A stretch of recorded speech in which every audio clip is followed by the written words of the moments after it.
Hi అండి, welcome back to my channel. ఈరోజు వీడియోలో టమాటా రైస్ ఎలా రెడీ చేయాలో చూపించబోతున్నానండి.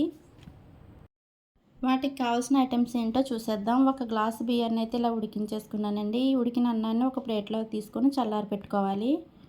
సన్నగా తరుక్కున్న 4 టమాటాలు, ఒక ఉల్లిపాయ, 3 పచ్చిమిర్చి, కొద్దిగా కొత్తిమీర, వీటితో పాటు ఒక స్పూన్ అల్లం వెల్లుల్లి పేస్ట్ కూడా రెడీ చేసుకొని పక్కన పెట్టుకోవాలి. స్టవ్ అంటించి కళాయి పెట్టుకొని అందులో ఒక 2 స్పూన్ల నెయ్యి అయితే నేను వేసుకున్నానండి. మీకు కావాలంటే నూనె కూడా వేసుకోవచ్చు. ఇలా నెయ్యి వేడెక్కిన తర్వాత కట్ చేసుకున్న ఉల్లిపాయ ముక్కలు, పచ్చిమిర్చి వేసుకొని ఉల్లిపాయ ముక్కలు దోరగా అయ్యేంత వరకు వేయించుకోవాలి.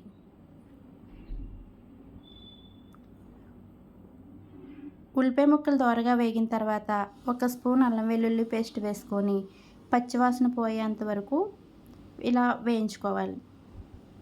అల్లం వెల్లుల్లి పచ్చివాసన పోయిన తర్వాత దీనిలో ఒక చిటికెడు పసుపు వేసుకొని ఒకసారి కలుపుకోవాలి. తర్వాత కట్ చేసుకున్న టమాటా ముక్కలు కూడా వేసుకొని ఒకసారి కలుపుకొని టమాటా ముక్కలను మగ్గించుకోవాలి.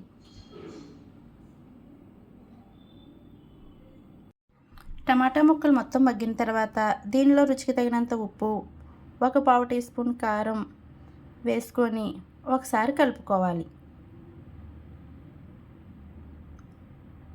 ఇందులోనే కట్ చేసుకున్న కొత్తిమీర కూడా వేసేసుకొని మరొక 2 నిమిషాల పాటు అయితే ఈ టమాటా ముక్కలను బాగా మగ్గించుకోవాలి.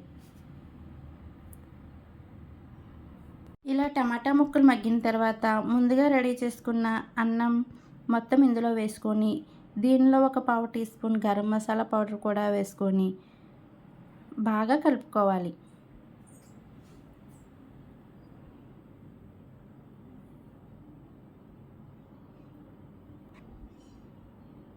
దీనిలో కొద్దిగా కొత్తిమీర వేసుకొని ఒక్క 2 నిమిషాల పాటు సిమ్లో పెట్టి తర్వాత స్టవ్ ఆఫ్ చేసి సర్వ్ చేసుకుంటే ఎంతో టేస్టీ అయిన టమాటా రైస్ అయితే రెడీ అండి. ఇలా మీరు కూడా ఒకసారి అయితే ట్రై చేయండి. టేస్ట్ అయితే చాలా బాగుంటుంది. ఈ వీడియో మీకు నచ్చినట్లయితే లైక్ చేసి మా ఛానల్ని అయితే సబ్స్క్రైబ్ చేసుకోండి.